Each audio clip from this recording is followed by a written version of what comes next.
Ashfield looked like any other quiet village nestled in the cold grip of Massachusetts. But it wasn't. There was a stillness in the way people walked, a deliberate hush in how they spoke.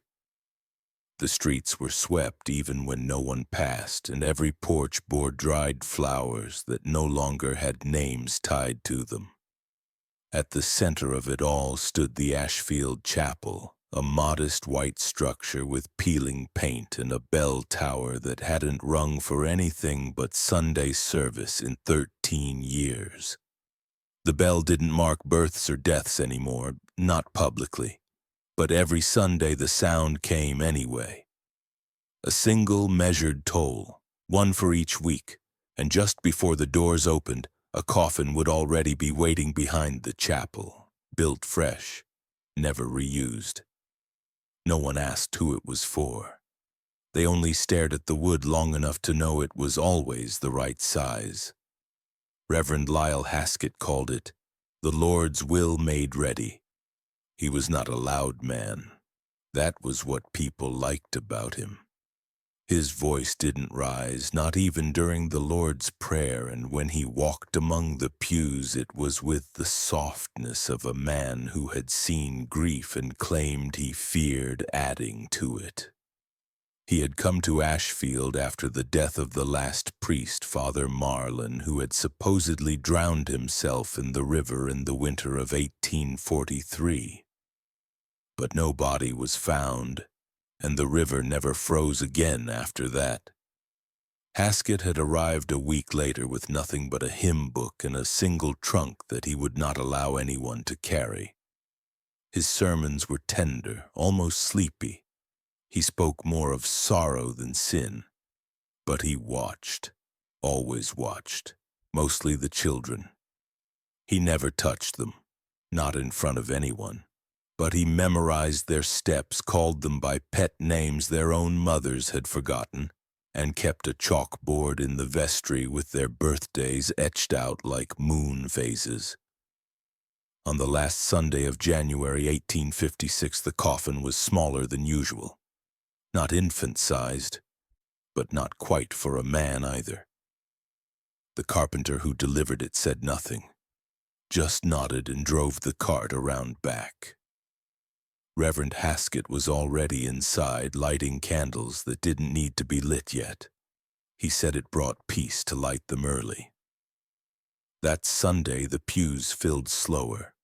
There had been a disappearance. Thomas Bray, age 12. Last seen 3 nights ago outside the schoolhouse, walking home with a lantern that was later found still lit in the snow. Upright, untouched by wind. No one spoke of it directly, but they glanced more often toward the Reverend than usual. His sermon that day was on Isaiah 53:10. Yet it pleased the Lord to bruise him. He spoke of bruising with a strange affection, almost a reverence.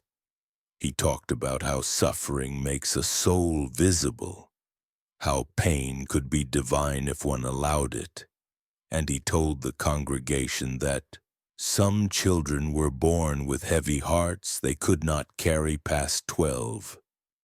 After the service, no one approached the coffin, but it was taken away before nightfall. Reverend Haskett insisted on managing burials alone, claimed it kept temptation away. The ground behind the chapel bore no grave markers, just subtle mounds, some fresher than others. The town had long stopped counting.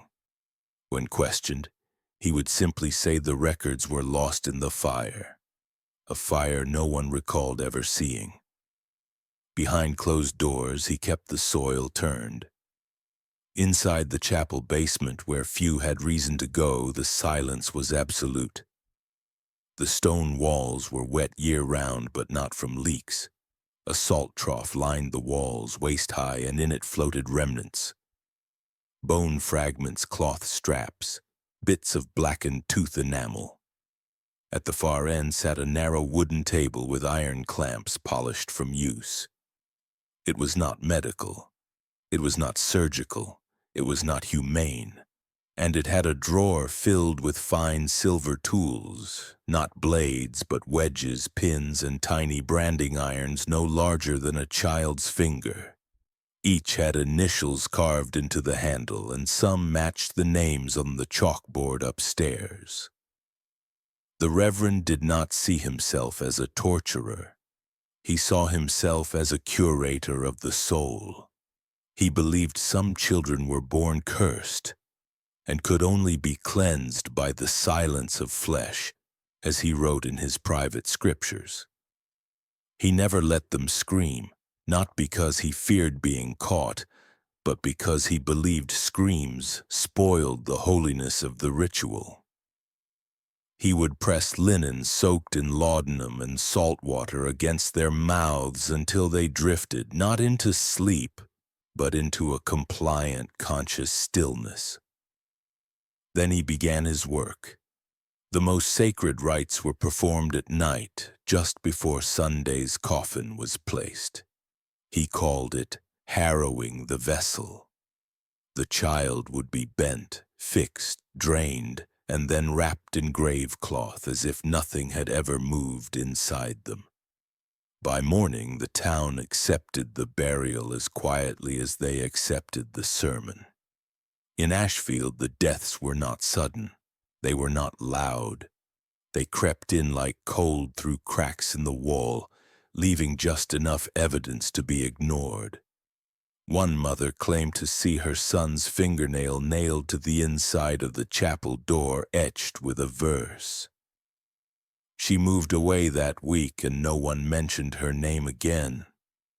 The Reverend remained. He continued to smile. And each Sunday the bell tolled once the coffin arrived early, and the children sat straighter in their pews as if sensing that obedience might keep them alive 1 week longer. The silence beneath Ashfield was not just the silence of secrets. It was the silence of bones boiled clean, of mouths forced shut before they could learn to pray for themselves. It was the silence that Reverend Haskett cherished most, because it proved his doctrine worked. Not a soul had cried out in 13 years. Not one. The warmth beneath Ashfield Chapel never matched the weather. Even in February, when the earth cracked with frost and the trees stood brittle with ice, the floor inside the church remained soft with heat, radiating upward through the pews like breath from the lungs of something buried. No one ever asked why. They told themselves it was the insulation, or the stove behind the altar, or simply God's comfort. The truth had a shape, and it pulsed directly beneath their feet. A stone door at the back of the vestry led to the basement, but no keyhole was ever seen, and even the deacons claimed they had never been permitted inside. Reverend Haskett called it the archive when asked, a place of storage, nothing more. But the older members of the parish learned quickly not to ask too often. That winter, 13-year-old Peter Doran began to notice things the others ignored. He sat closer to the pulpit than most, not out of piety, but because the heat from the floor soothed his aching legs, worn from helping his father mend roofs in the frost. He noticed that the heat didn't come in pulses like from a stove. It hummed, low, steady, constant. He noticed the black soot on the chapel walls never came from the visible hearth, but from beneath the altar itself. One night, after a snowstorm sealed most of the town indoors, Peter snuck back to the church. He had found an old latch hidden behind the organ, buried under a stack of rotting hymnals. The floor there was darker, the wood swollen and soft, as if it had been weeping for years. The latch led to stairs. The stairs led down. What Peter saw would never be spoken of again, because he would never speak again. The furnace took up most of the underground chamber, but it wasn't like the stoves used in town. It was too wide, too deep, and its mouth opened like a grin carved into iron. Pipes lined the walls like veins feeding into troughs crusted with dark grease. Hooks hung from the ceiling, not from chains but from taut leather cords, stretched until they sang when plucked. The walls were not lined with coal or firewood, but with restraint loops, each fastened to the stone with blackened bolts. And in the far corner, half submerged in ash, sat a child's cot, burned to its frame. The furnace itself bore etchings, Latin phrases repeated in loops, always beginning with incinere veritas, in ash, truth. There were trays near it, not for feeding but for collection. On one lay a row of teeth too small to belong to an adult. On another something shriveled, tubular, and pierced with a brass needle. The floor was sticky. The heat came not from coal but from what had passed through flesh first. Peter's candlelight flickered against the ceiling, revealing more. Hundreds of scratch marks etched into the stone above the hooks. Some formed words. Others looked like musical notes or scripture carved in panic. Beneath his feet the warmth pulsed harder, like a final heartbeat.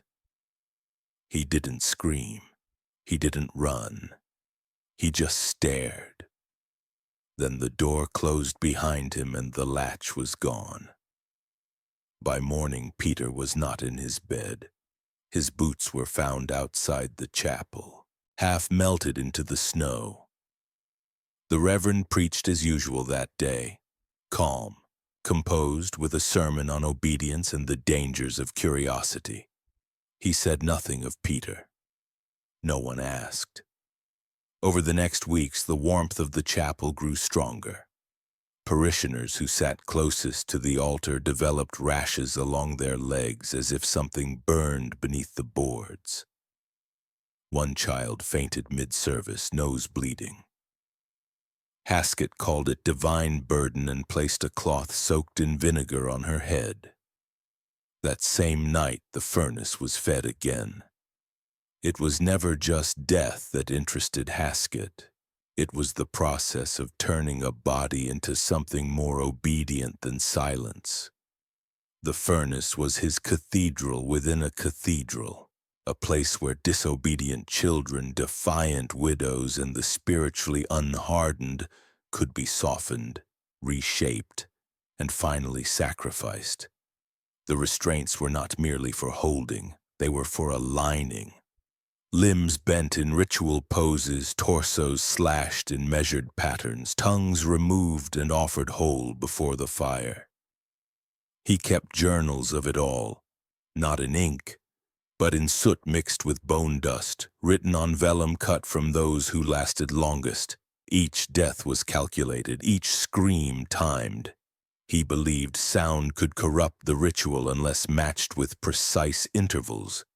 So he studied pitch, used hot rods to score the vocal cords before the cleansing began. He believed agony unspoken was holier. The townsfolk felt it even if they refused to name it. They prayed harder, sang louder, hoping to drown out what they sensed beneath the altar. The pews closest to the pulpit were avoided more and more, but no one dared leave the church entirely, not with what happened to Peter. The Reverend had made his message clear. Haskett himself no longer looked aged. While others grayed and limped into their 60s, he remained straight-backed and pink-cheeked, eyes too moist, too alive. He began sleeping in the chapel, claiming he could hear God's voice more clearly there.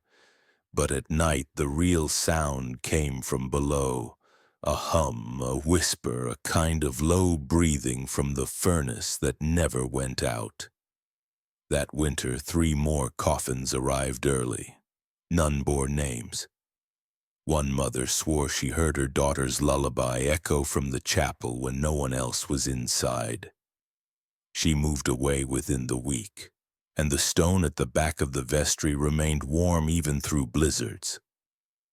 The warmth, they would later say, was the reason the snow never stayed on the chapel roof.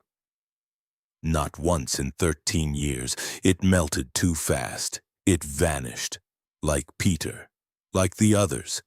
Burned clean in a furnace meant not for heat but for doctrine, a doctrine of ash, a doctrine that demanded pain to prove faith.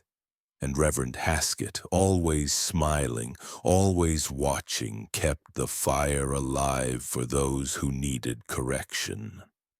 One body at a time. Reverend Haskett understood that fire was too quick for some souls. The furnace below the pulpit had its place, but it served those who were beyond shaping, those too corrupted by pride, by defiance, by voice. But others could still be softened, not with flame, but with slow, meticulous unmaking. That was the birth of his second doctrine, a more refined cruelty he named the doctrine of rot. It was not spoken of in public sermons. It was reserved for the few who dared to come to him after service, trembling with guilt, desperate for redemption beyond hymns. He would take them into his office, speak softly of their sins, real or imagined, and promise them something no other man could, a path to purification so severe, so sacred that only the bravest endured it. Then he would smile and say, "It begins when the body forgets it ever wished to be whole." The room where he kept them was not beneath the chapel, but behind it, hidden by an extra wall that had been built during a quiet renovation no one remembered authorizing. The room had no windows. The door was padded with black cloth, the hinges removed to ensure silence. Inside, the air was thick with rot, not fresh decay, but the humid sourness of meat left barely alive. The walls were lined with long wooden boxes. Coffins not built for burial, but for containment. Each box had a slot just wide enough for Haskett to reach through to adjust, to feed when he chose to remove when he was finished. But feeding was rare. He believed hunger was part of the journey. Those who entered willingly were given tinctures to soften the skin, to slow the blood, to keep them compliant. Then the body work began. First the limbs. The joints severed, not ripped, but undone with care, the way one might take apart a doll to clean its insides. Arms bent backwards and strapped into poses of false worship, hands sewn into fists and nailed to the floor of the box. Legs removed gradually, an inch of thigh each week cauterized with candle smoke. Haskett kept the bones, boiled them, powdered them, and used them to bless his sermons. The tongues were the most sacred part. He called them vessels of betrayal. Each one was pierced with a communion needle, stitched shut with white thread soaked in sacramental wine. He believed that silence, once forced, became holy. The stitched were not allowed to die. He inserted feeding tubes through their nasal cavities, kept their organs functional with crushed herbs and controlled bleeding. They survived, some for weeks. One woman, Margaret Knoll, lasted 3 months. She was once a teacher. Her skin had turned gray by the end, but her eyes still blinked when he whispered the Psalms. The doctrine was not only torture. It was his attempt to rewrite death, to force time into slowing down. He kept journals where he recorded each subject's mental decline, noting the moment they stopped struggling, the moment their eyes turned glassy and still, and the precise day when their faith became blank obedience. These were the moments he celebrated, not the breaking, but the erasure. He saw himself not as a killer, but a caretaker of unclaimed souls, those unfit for fire, too stubborn for sermons. He gave them quiet. He gave them a sacred end. But it was not always voluntary. One widow, Helen Murrow, had come to the chapel seeking comfort after her husband's burial. Haskett took her gently by the hand, spoke of her suffering, and invited her to witness the choir of the nearly blessed. What she saw inside that padded room shattered something inside her. She fainted before she screamed. When she awoke, she was alone on the chapel steps, her shoes missing, her throat raw. She left town that night, walking barefoot until she reached the train line, clutching a blood-soaked rosary. Her story did not travel far. The townspeople said she was touched by grief. They said she imagined it. They said it would be blasphemy to accuse the Reverend. But others began to sense something wrong. The chapel floor smelled wrong. Beneath the warmth now came something damp, something cloying. During Sunday service, one child whispered that she saw a face in the wall behind the pulpit. Pale, eyeless, blinking slowly as if through layers of skin. No one believed her. She vanished the next week. The coffin was already waiting. Haskett himself grew colder, though his hands remained warm.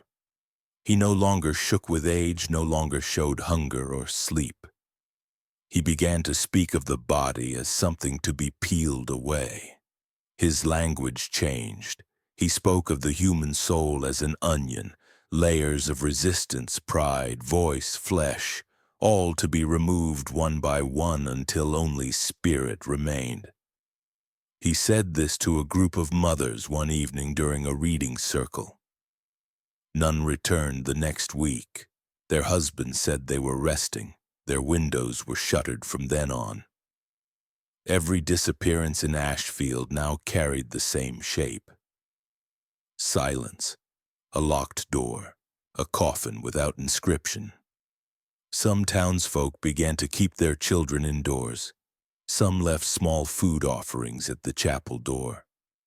One man, a gravedigger who had once seen too much, was found hanging from the steeple, his stomach carved open and filled with lavender. Haskett called it a tragic suicide. No one buried him. The boxes continued to fill. The stitched mouths multiplied. And Reverend Haskett, always gentle, always precise, believed he was nearing something divine. A threshold of suffering so complete it would open a door no other preacher had dared to touch. A door made not of wood or faith, but of flesh. And as long as the town stayed quiet, as long as the coffins were ready, the doctrine would spread. One limb, one silence, one rotting soul at a time. By 1854, Reverend Haskett no longer feared whispers. He had reshaped the town into silence. What began as isolated disappearances had now hardened into routine, and the chapel's rituals grew darker under the mask of devotion. The baptisms, once filled with light and water, and the cries of newborns began to take on a weight few dared speak aloud. Haskett insisted on private ceremonies now. No family was allowed to remain during the rite. The doors would close, and he alone would lift the child in his arms, whispering not the traditional words of Christ's mercy, but something older, something colder, something no one had heard before. What emerged afterward was a child anointed with oil that left a film like wax, smelling faintly of meat smoke. They always cried, not from fear, but something deeper, a kind of recognition, as if their bodies already knew they had been claimed. Every child baptized in Ashfield after the spring of that year was dead before their 6th birthday. The first was Ruthie Bell, a quiet child with thin wrists and a cleft chin. She was buried after she stopped speaking entirely. Not from illness, but from what her parents claimed was divine reverence. She hadn't made a sound in over a month, simply stared into the corner of rooms and refused to eat unless fed by the Reverend himself. Her mother woke one morning to find Ruthie's bed empty, the sheets damp with brine. They found her 3 days later floating upright inside the old well behind the chapel. Her arms splayed like wings, her feet pierced through with iron nails.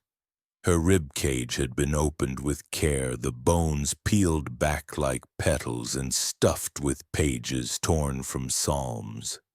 The water in the well had been drained, replaced with a slurry of salt and vinegar, preserving the small body in a state just between decay and display. Haskett wept openly at the funeral. He said some children were chosen to be kept close to God, and sometimes that meant letting them return early.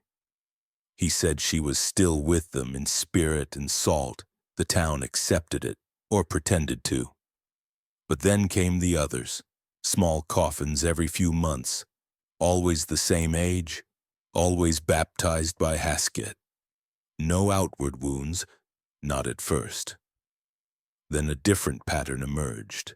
One mother, Eleanor Tyne, began locking her daughter in the house at night, convinced someone was watching from the woods.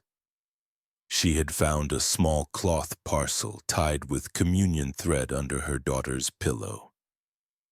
Inside it, 3 baby teeth, pulled clean with no blood. The girl swore she didn't feel a thing. 1 week later, Eleanor was found wandering barefoot through the woods, her arms laced with small bite marks, her mouth stuffed with pink baptismal ribbon. She could no longer speak. Her daughter was never seen again. Reverend Haskett called it spiritual reclamation. He began to preach that some children, those touched by the divine disease, could not be raised by ordinary hands. He said they needed shaping, purification, proof of pain. His doctrine of rot now extended to the young.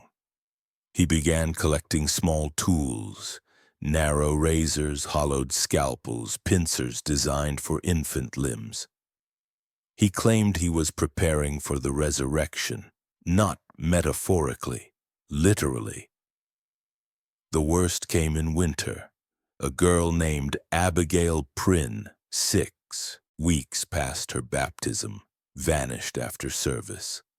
She was found alive, barely inside a wooden chamber buried under the chapel's foundation. She had been dressed in an iron skirt, a mold of sharpened plates cinched at the waist and welded shut. Beneath the skirt, her skin had been flayed in thin strips, lifted and peeled to form what looked like blooming petals arranged in rows up her thighs and chest. Each flap of skin had been folded outward, fixed in place with iron tacks, mimicking the imagery of resurrection icons, as if her flesh was being taught to rise. She lived for 2 days before her blood gave out. Her last expression was a kind of blank smile, not one of peace, but surrender. No one blamed Haskett. He performed the burial. He spoke of sacrifice. He said the suffering of a child was a ladder straight into heaven. The townspeople, broken by grief, could no longer separate horror from holiness. They nodded, wept, and laid more babies in his arms. The baptisms continued. Behind his closed door, Haskett began recording each death not by name but by usefulness. The silent one, the vessel of salt, the iron girl. He was testing, studying, building a blueprint. He believed the soul could be anchored to pain, that the right kind of wound, precisely shaped, methodically timed, could preserve spirit inside flesh, warding off the rot of death. He dreamed of a day where resurrection would not be myth but product, built not by prayer but by knife and fire. He began designing coffins with windows, not for mourners but for observation. He started preserving organs in salt jars behind the altar, each labeled with the child's baptism date, sealed with black wax and a single curled hair. The children of Ashfield no longer ran or played after church. They sat still. They looked over their shoulders. They slept with candles lit, and some began to scratch strange symbols into their skin, matching those on the Reverend's private vestments. Parents whispered but said nothing aloud. They feared questioning. They feared losing what they still had. And through it all, Haskett remained calm, always warm, always gentle. His sermons never raised their volume, never preached violence. He spoke of sacrifice, of soft hands, of quiet tests. But behind the sweetness was a perfect cruelty, a structure built bone by bone, breath by breath. And every child baptized in Ashfield after 1854 was not brought closer to God. They were brought closer to Him. By 1855, Reverend Haskett no longer spoke of redemption. He spoke only of grief. He told his congregation that the world had grown too indulgent, too eager to comfort the mourning, too afraid to let sorrow take its rightful shape. Grief, he said, was not something to be soothed but suffered, a divine state, a payment, a blood tithe. And among the sorrowful there were none more ripe, as he called it, than widows, hollowed by loss, softened by death, but still warm, still breathing. He began to summon them quietly, one by one, a letter here, a midnight visit there, always delivered with gentleness, with the voice of a shepherd. He never forced, he invited. That was the brilliance of his cruelty. He made the door to suffering seem like a doorway to grace. He called it marital penance, a chance to remain bound to their husbands beyond death, a final union that honored God by offering not just their hearts, but their bodies. The first widow was Anna Calwell, whose husband had died in a barn fire the previous spring. She had no children, no family left in Ashfield.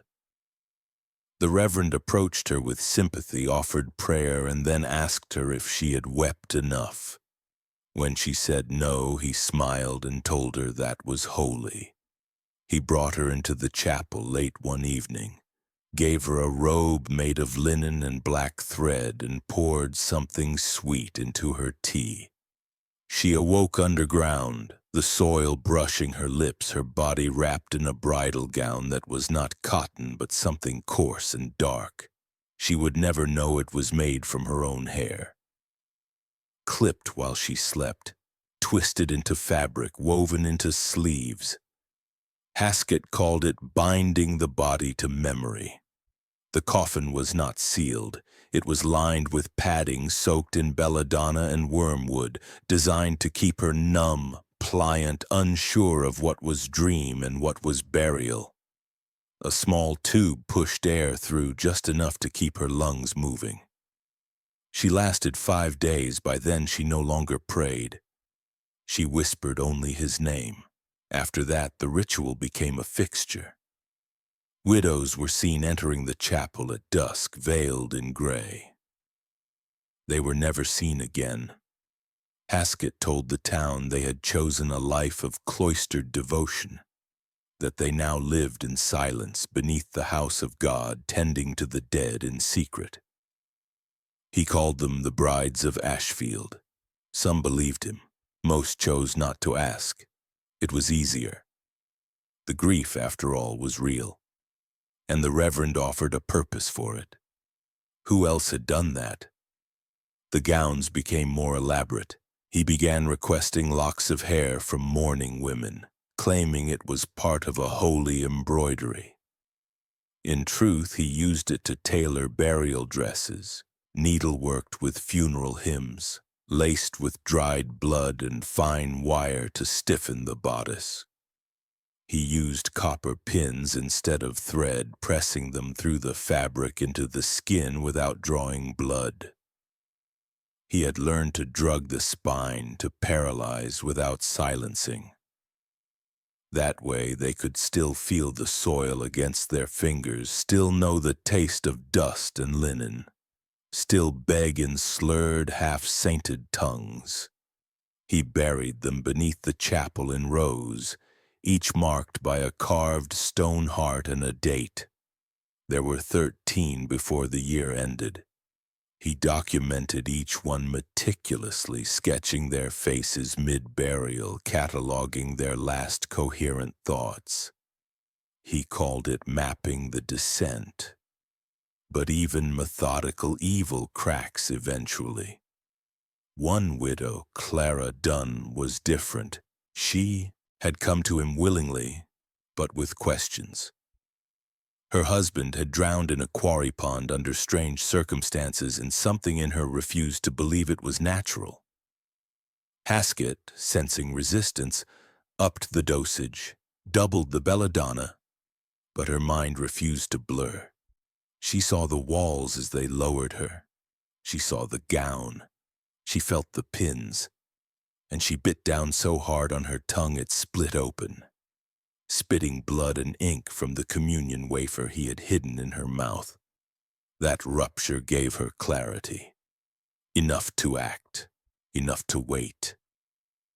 On the second night underground, she used the bone of her own finger, broken and sharpened by pressure, to rupture the air tube.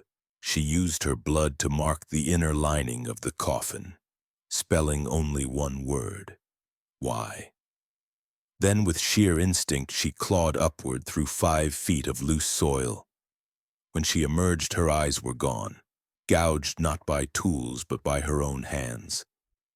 She would never say why, only that the darkness behind the soil was not empty. She was found stumbling naked behind the chapel, humming a hymn no one recognized. She collapsed before dawn. She lived 2 more days, then silence. The town tried to pretend she had never returned. Haskett held a vigil. He said she had ascended. He buried what remained of her in the same robe she had escaped from. But something had shifted. People now walked faster past the chapel. The warmth from the floor no longer comforted. It stung. Mothers stopped donating hair. Widows locked their doors. And Haskett, behind his gentle smile, behind his precise pen and folded hands, knew what it meant. He would need a new method, a new offering. He had drained grief to its last drop. Now he would turn to something deeper.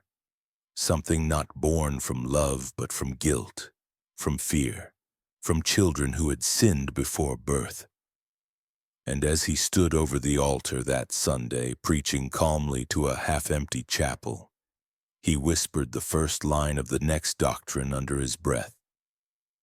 The phrase was wombs of ash. By the winter of 1856, the furnace beneath Ashfield Chapel was no longer a secret. It was a sound, a smell, a pressure that settled into the bones of the town each Saturday night. At first, the townspeople told themselves it was for warmth.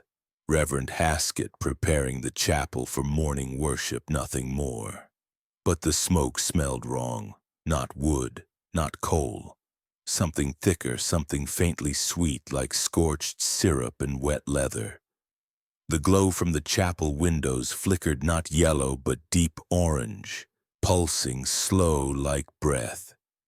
And by Sunday morning the altar was always freshly scrubbed, as if something had spilled that could not be named. Haskett called it communion by fire. He no longer preached on salvation. His sermons now centered on correction. The belief that sin was not a stain to be forgiven, but a structure inside the body that had to be burned clean. The tongue, he said, was the seat of betrayal. The knees, the foundation of false prayer. He began inviting certain parishioners for private penance late on Saturdays. They never returned home the same. One woman was seen days later walking without bending her legs, her eyes wide and wet, her mouth too still. A boy was found sitting on his porch at sunrise, blinking but mute, his lips sealed by blackened scars. His mother claimed it was a seizure. Haskett called it a blessing.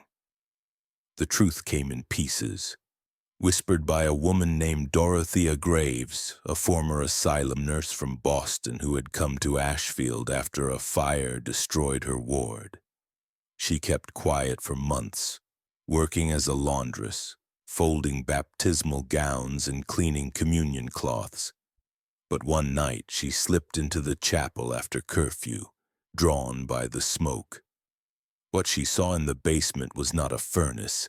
It was a ritual stage, bodies hung upside down from metal racks, mouths held open with twisted wire. The tongues bore brands, not marks of ownership, but full verses. Branded scripture. She saw children restrained in copper chairs with funnels forcing boiling oil past their teeth, their heads held steady by ash-soaked leather straps. Their screams, she said, did not rise. They hummed, a soft, vibrating chorus that sounded more like prayer than pain. She told one person, then vanished. The town noticed changes in the baptized. Children stopped speaking in full sentences. Some began writing backwards, drawing spirals in the dirt. Others screamed when they saw open flame. One boy clawed at his own knees until the bone showed, shouting that his legs were lying. The parents blamed fever. But they all knew where it came from. They just refused to say it. Fear had become liturgy. To question the Reverend was to risk becoming the next offering. Haskett kept records in ash on sheets of pressed lambskin soaked in laudanum and vinegar. He called them cleansed confessions. Each page documented the injury, the duration, the response. One read, Child A, tongue branded with Psalm 141:3, silenced in 14 minutes. Did not resist. Knelt once before collapse. Another read, Woman E, kneecap shattered in triad sequence.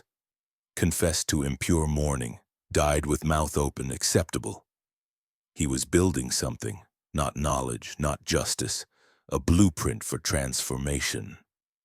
He believed the body could become a reliquary of obedience if sculpted with heat and time. The furnace was never turned off. He began to sleep beside it, curling into its warmth like a child. He said the fire spoke, that it whispered names, that it instructed him on how deep the brands should go, how long the kneecaps could hold under hammer without bursting. He experimented with oils on clove, citron, pitch, to test which left the cleanest burns. He measured the scent of cooked flesh like incense, ranking it for purity. Each Saturday night became a vigil, not for God, but for the architecture of pain. And still the town remained quiet. The deacons turned their eyes away. One even helped remove a body, a girl whose skin had fused to the iron table. He said nothing afterward. Just stopped coming to church. His house burned a week later. No one investigated. By March, the chapel had changed. The air inside was always hot, always wet.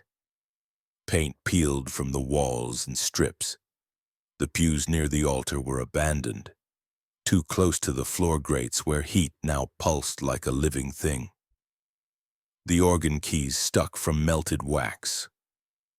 The Bibles began to warp, their pages curling at the corners, the ink bleeding like wounds. One mother came forward. She stood outside the chapel holding a small shoe, all that remained of her daughter. She screamed into the doorway, called Haskett a devil.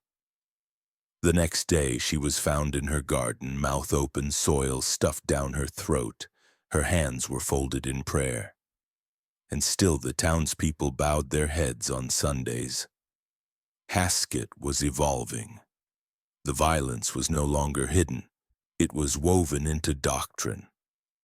He said fire was the final truth, that only through combustion could the soul be separated from the rot of flesh. He stopped wearing black, began dressing in red. His vestments were stitched with burnt thread, his sleeves crusted with dried tears collected from the branded. The furnace glowed brighter each week. The grates under the pews began to smoke during sermons. The children wept when the hymns began. And Haskett smiled, calm as always, hands folded gently across his chest, because he knew that the fire had changed them all, not just those he burned, but those who watched, those who stayed, those who let the flames rise without ever asking what he was feeding them. And the furnace waited for Saturday. It was late autumn when the sacristy door finally splintered. A storm had shaken the chapel's roof loose, and water crept in through the seams. When a deacon went to salvage the communion chalices, he found the back cabinet swollen from damp. The lock, warped from years of disuse, gave way with a quiet pop. Behind it lay a single leather-bound book wrapped in cloth so soaked with mold that it peeled away like skin. Inside were thin parchment pages, yellowed and damp, but still legible. And at the top of the first page, written in an ink the color of dried blood, was a single word: prepared. 83 times it appeared, written in the same exact hand. Beside each was a name, and beside every name was a funeral date, all familiar, all confirmed. But something was wrong. Every one of those funerals had ended with a closed casket, and not a single one had ever been lowered into earth. The deacon who found it brought the ledger to a man he trusted, Thomas Kells, the town's only surviving gravedigger, an old man with lungs full of smoke and fingers that still shook when near the chapel. When Thomas saw the names, he dropped the book, because he recognized them, not just from memory, but from weight. He had carried those coffins, but they had never been heavy enough. He had said nothing, told himself it was the grief making things feel lighter, that the Lord worked in mysteries, but 83 hollow caskets, that wasn't grief, that was concealment. Pressed by guilt, Kells finally spoke. He said the coffins were brought to him already sealed. He was told not to open them, paid not to. Haskett himself oversaw every burial. No family was allowed close. Kells would dig the hole, lower the box, and cover it, always under the Reverend's eye. He said one coffin was so light he thought it was empty. But when he lifted the lid just a crack, he saw nothing but folded cloth and a small stone etched with a single symbol, a downward arrow carved into a circle. When he looked up, Haskett was standing behind him, smiling. He said it was a marker, so the Lord would know where to find the soul. After that, Kells never opened another box. But the bodies had to go somewhere. Kells confessed that when the storm flooded the graveyard's lower edge, the chapel basement had been used to store older remains. Bones from disinterred graves awaiting reburial. He had helped seal the vault beneath the altar with bricks and salt. Salt to keep the smell down, salt to slow decay, salt to preserve what should not be seen. He hadn't opened that vault in years. But now he believed the dead were there. Not just dead, though, preserved, arranged. The ledger gave them proof. And with that proof, the town faced a choice. They could confront what Haskett had done, or they could let the salt continue hiding it. That week, the chapel remained closed. No Sunday sermon, no tolling bell. The people waited, hoped it would pass, but the smell rose. Something deeper than rot. It clung to the pews, leaked up through the grates, forced itself into the breath of every man, woman, and child who dared walk past. Eventually, a small group gathered, not the authorities, just townspeople who had lost too many children, too many friends. They came with shovels and lanterns. They tore up the floorboards behind the altar. They broke through the old mortar, peeled back the layers of salt that stung their skin and burned their eyes. And then they saw what Haskett had built. The vault was not a room. It was a display. Bodies lined the walls like books, each laid on wooden racks, each tagged with a name matching those in the ledger. They were not decomposed. Their skin was waxy, gray, tight against bone. Their eyes were sealed with pitch, their mouths stitched shut with black thread. Some were clothed in robes made of paper scripture, others wrapped in thin copper wiring that spiraled down their arms like veins. At the center of the room stood a single table with a young girl laid upon it, arms crossed, chest opened, and her heart removed. In its place was a folded page from Haskett's private journal marked with the phrase "reclaimed before rot." It wasn't just storage, it was a ritual, a design. Each body had been posed, adjusted. Some had missing fingers. Others had wax discs pressed into their mouths, communion wafers molded from ash and honey. One man had had his lungs removed and replaced with glass bulbs filled with ink. Another, a boy of 7, had been hollowed and filled with salt-packed feathers. These were not corpses. They were symbols, tools. Haskett had been using them, preserving them, for something none of them could explain.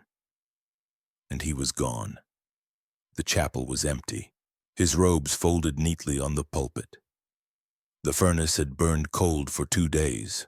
No trace, no tracks. Just a note pinned to the altar. It read, "I was only preparing them. The real burial comes next." The ledger was kept by the gravedigger, but the names haunted the town. The families could not bring themselves to reclaim the bodies. Most were reburied quietly in the woods, unmarked, unblessed. No one spoke at the burials, no one wept. The grief had dried into something sharper, something like shame. And still some say the furnace hums, even cold, even silent, like it remembers, like it waits. The pulpit had always seemed taller than it needed to be. Built not from plain wood, but from black oak lacquered so smooth it reflected candlelight like oil. The steps leading up to it creaked only once, the 4th from the top. And those who served beside Reverend Haskett learned to step around it. But no one had ever looked beneath.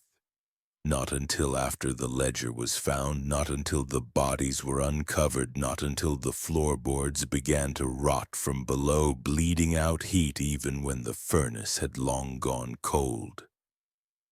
It was one of the younger deacons, silenced by weeks of unanswered questions, who pulled the false panel loose behind the pulpit. And what he found inside wasn't records or relics, it was cloth. Dozens of robes, folded, labeled, and hung with the care of a man who believed his violence had become vestment. Each garment was shaped like a preacher's robe but bore no seams. The stitching was nearly invisible, the material soft and pale, yellowing at the edges. Some had sleeves too long for human arms. Others had no neck opening at all. The smell was faint, copper, smoke, and something like honey left too long in the heat. The first robe was labeled "Sermon on Obedience" and was cut from the skin of a woman's back, the spine traced with embroidery formed from burned-in verses. Another marked infant grace was child-sized, layered with thin, overlapping patches. Too small to be full pieces, likely taken from limbs or faces. At the center of the closet was a robe unlike the others. Darker, heavier, made from a patchwork of torsos with nipples and navel intact, and sewn into a collar that bore a single braid of golden hair, stitched into a ring. The deacon who found it dropped to his knees when he saw the braid. He knew the color. He knew the pattern. His daughter had gone missing the year before, just after her baptism. Her hair had never been found, reached for the braid but stopped when he noticed the lining of the robe. Scrawled with handwritten text in dried blood, naming a single passage over and over again.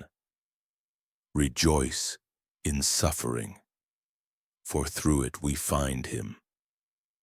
That night he walked alone to the bell tower, took the rope used to summon the faithful, and hung himself before the next morning's light touched the chapel walls. Word spread fast, but no one asked about the robes. Not out loud. Some believed they were destroyed. Others said Haskett had worn them all at least once, delivering different sermons based on whose skin pressed against his spine. They said he believed pain had memory, that when wrapped in it, he could absorb the soul of the one who suffered. It made his voice steadier, his eyes sharper, his hands more precise. But the robes were not trophies. They were tools. Each one served a purpose. Some had sewn in bone to reinforce the shoulders. Some had pouches stitched inside the sleeves filled with ash or teeth or curls of flesh, all labeled. He had used them the way saints wore relics, to draw power, to sanctify his madness. And each Sunday, as he stood above his congregation, smiling softly, preaching gently, no one knew what was brushing against his chest beneath those flowing sleeves. No one knew who he was wrapped in. Later, when the vaults were reopened for the final time, the rest of the garments were catalogued, 19 in total. 2 made entirely of children, one designed as a bridal gown, complete with a veil sewn from scalp tissue. Another still warm, its seams unfinished, its owner still unknown. The town elders refused to burn them. They feared the smoke, feared what might be carried in it. So the robes were locked away again, not beneath the chapel, but in a lead-lined chest buried 3 miles outside Ashfield. No marker, no ceremony, just a warning carved into the lid. He wore us to speak to God, but the truth remained. Haskett had believed that by wearing the pain of others he could get closer to heaven, that their agony could be his ladder, and every stitch, every patch, every hair-threaded collar was another rung, another sermon, another step up. The first sign that something was wrong came not from the sky or the soil, but from the silence. It was a still Sunday, colder than usual, with a grayness that clung to the trees like rot. The chapel bell rang as it always did, once, sharp, hollow. But the tone felt different, off-pitch, as if the rope had been pulled by a hand not meant for it. No one spoke of it aloud. They came anyway. They always did. Because leaving would mean acknowledging everything they had allowed, and staying meant at least pretending nothing had changed. But something had. They saw it the moment they entered. The coffin was already at the front of the chapel. That in itself was not new. Every week a coffin was prepared, always anonymous, always unchallenged. But this one was different. It wasn't resting. Beside the altar, it was on it, centered like a sacrament. The wood was blackened, not by fire, but by ash rubbed deep into the grain. There was no plaque, no name. Only a single word carved crudely into the lid. Ascended. Haskett was not at the pulpit. His vestments were folded on the first pew, his shoes placed beneath them, aligned perfectly. The people sat anyway. Some cried, some stared, some prayed. The absence of the man was louder than any sermon he'd ever spoken. But then the singing began, a hum, faint at first, vibrating through the floorboards, low, childlike, almost rhythmic. It wasn't a song from the hymnal, it was a voice, one voice, a boy's. And it wasn't singing, it was weeping. The sound came from below, or not from the coffin, but beneath the pews, below the chapel floor, down in the space that had always burned and whispered and fed on them without thanks. The weeping grew sharper, laced with something desperate, as if each sob was being torn from lungs pressed flat under weight. Still no one moved, until the scraping started, nails, fingers, clawing at wood from inside the coffin, but not from the top, from underneath. Then the lid shifted, not up but in, and they saw it. The nails, dozens of them, pounded from the inside, driven through the lid with frantic precision, bent slightly at the tips from the force. No man could have done it alone, not from within, not without help. But someone had, because Haskett was gone, and the coffin, when they finally opened it, was filled with ash. Nothing more, a gray so fine it clung to their hands, their eyes, their teeth. It was warm, still fresh, as if it had only just finished feeding. Beneath the floorboards they found nothing, no trapdoor, no passage. The weeping stopped when the lid was removed. Silence followed like a closing prayer. That night the chapel was locked. The town issued no search, no report. They told themselves he had ascended. They said the coffin was a sign, that perhaps he had taken his own punishment, entered his own doctrine of rot. But some didn't believe it. Some believed he had crawled into the furnace and let it unmake him. Others believed he had never been there at all. That what stood in the pulpit each Sunday had only been a skin filled with borrowed heat, stitched together from all they had refused to stop. But the boy's voice returned. Sometimes at dusk, just as the sun vanished behind the steeple, a slow, breathless whisper leaking from between the floorboards. No one dared to lift them again. The furnace, cold for the first time in years, still groaned like something breathing through stone.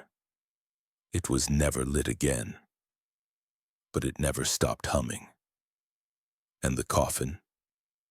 It stayed on the altar for 3 more weeks, untouched, unspoken of, until one morning it vanished.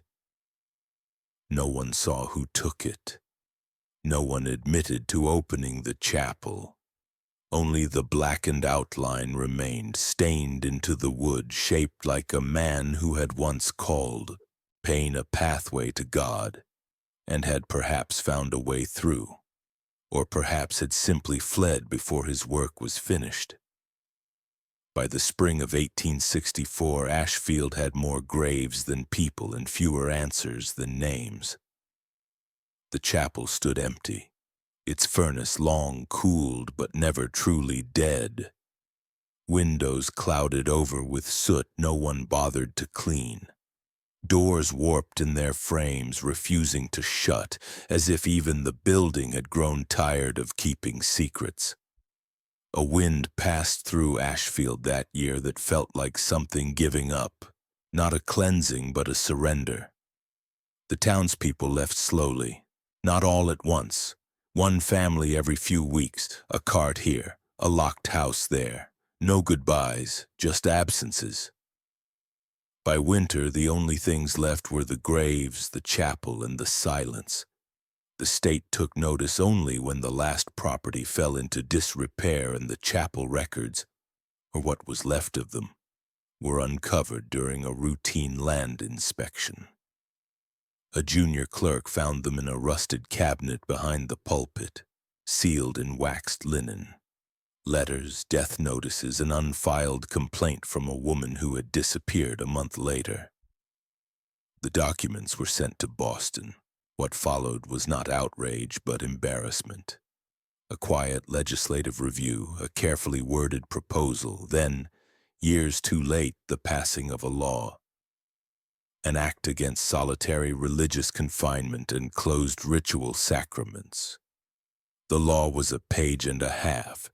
It made headlines for a week, then it vanished from print.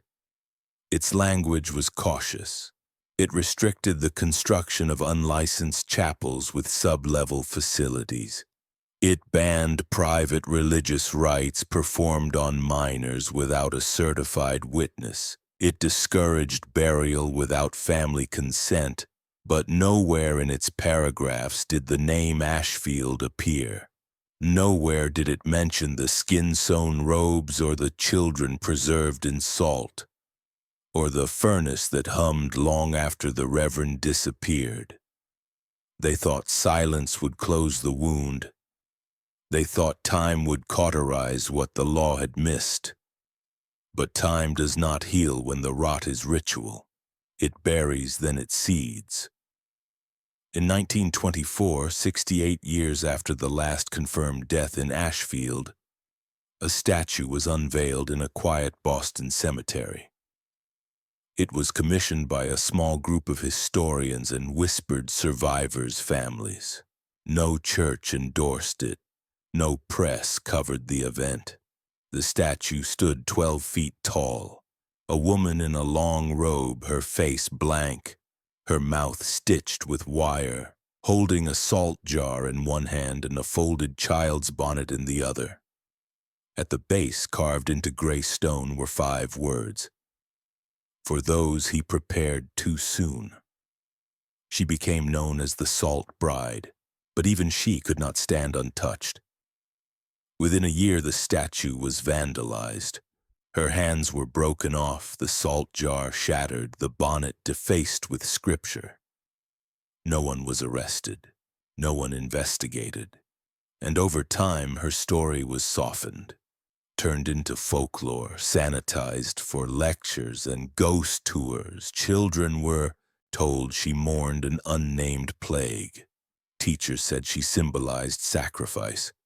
But some remembered, quietly, in therapy, in dreams. Generations later, descendants of Ashfield began to show signs no law could regulate. They feared basements, slept with their shoes on, reacted violently to hymns even without knowing why.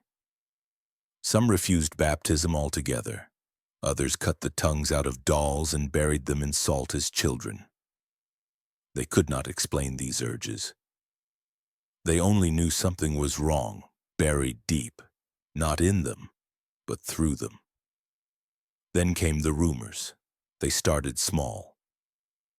Whispers about a boys' reform home in northern Vermont where the radiators glowed red even in July. About a small prayer camp in southern Maine where girls were locked in linen-lined boxes as part of obedience training.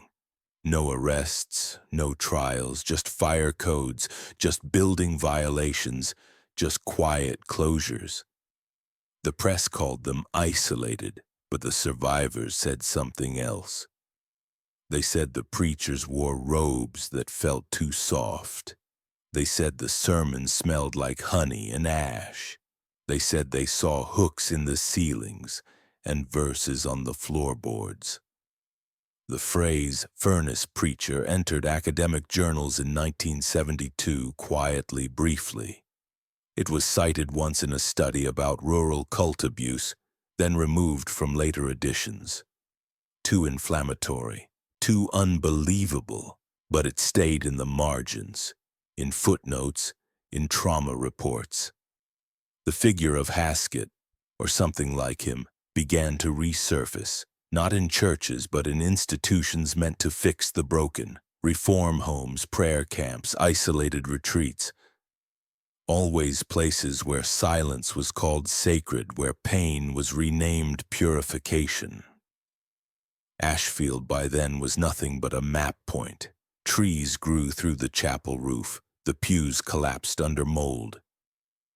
But the furnace room, when rediscovered in 1983 by a group of amateur urban explorers, still stood.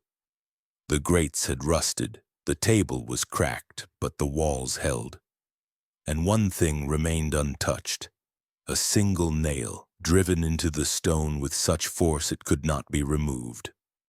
On it, hanging by a thread of hair, was the braid of a child. No one could say how it had survived the weather, or why the stone around it felt warm. The state boarded it up, again, and the world moved on. Again. But evil, real evil, doesn't vanish. It migrates, it learns, it waits for doors to be left open again. It finds new names, new collars, new laws to work around, because it doesn't need to roar. It just needs to be ignored. What do you think? Could this happen again? Not in some ruined church, but in a quiet institution we trust? A clinic? A school? A camp with clean sheets and locked doors? Tell us what you see when you look past the prayers and into the fire, because the furnace never stops. It just waits for new hands to light the match.